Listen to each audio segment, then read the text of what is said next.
7h21 à travers le monde, comme chaque vendredi matin, pour comprendre l'actualité internationale. Et Dieu sait s'il y a des choses à comprendre avec Jean-Baptiste Noé qui est avec nous ce matin. Bonjour Jean-Baptiste. Bonjour Patrick. Le Hamas, on l'a évoqué tout à l'heure avec Nadir Kaya. Alors justement, focus sur ce Hamas qui a une nouvelle fois frappé Israël en organisant ses attaques terroristes la semaine dernière.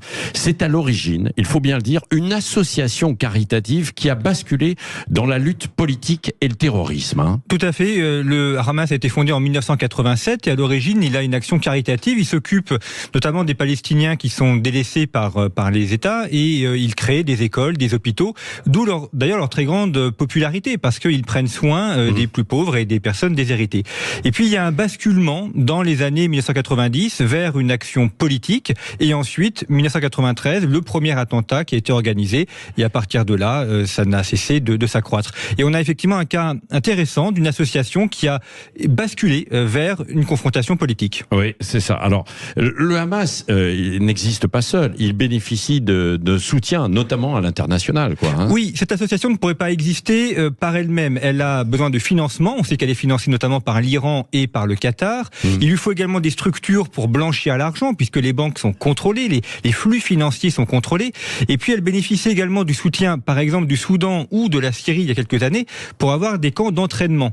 Donc, en fait, cette association, cette organisation est insérée dans une toile mondiale qui fait que elle est aidée par des pays arabes ou des pays musulmans et ça lui apporte évidemment un soutien à l'international qui lui permet d'avoir une certaine popularité. Est-ce qu'on peut parler de parti politique ? Vous avez entendu Nadir Kaya qui disait c'est aussi un parti politique. Tout à fait, ils ont présenté des candidats, ils ont eu des élus et d'ailleurs c'est comme ça qu'ils ont pris le pouvoir à Gaza en 2007 en gagnant les élections, même si maintenant ils n'en organisent plus. Oui, c'est ça. Alors une partie de la rue arabe s'est montrée plutôt favorable aux attaques du 7 octobre, tout de même. C'est tout le problème de ce conflit qui crée des fractures très importantes, notamment entre l'Occident et une autre partie du monde. Vous avez des pays comme l'Algérie, la Malaisie, qui ont publiquement soutenu le Hamas, le Venezuela aussi, donc pas que des pays musulmans ou arabes, et puis d'autres pays qui sont réservés, mais ils savent que leur population les soutienne. Je pense à l'Égypte, par exemple.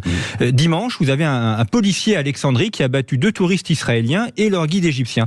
Et donc, un pays comme l'Égypte est extrêmement prudent parce que si le gouvernement est opposé au Hamas, une partie de la population, elle, y est favorable. Et donc, ça crée des tensions très fortes, tensions sociales à l'intérieur des pays. Et ces pays craignent un embrasement, un basculement et une extension de ce conflit en Palestine. Un dernier mot, est-ce qu'on peut considérer que c'est une organisation terroriste, le Hamas? Parce que Jean-Luc Mélenchon l'a rappelé avant-hier et il dit par les Nations Unies, ce n'est pas reconnu en tant que tel. Exactement. Alors, les Nations Unies ne l'appellent pas de cette manière-là. L'Union européenne, oui. Donc, ça va dépendre des instances internationales. En revanche, ce qui est indubitable, c'est que c'est une organisation qui organise ou qui pratique des actions terroristes. Mais effectivement, au niveau international, certains ne collent pas cet adjectif. Merci Jean-Baptiste Noé pour ces explications très claires.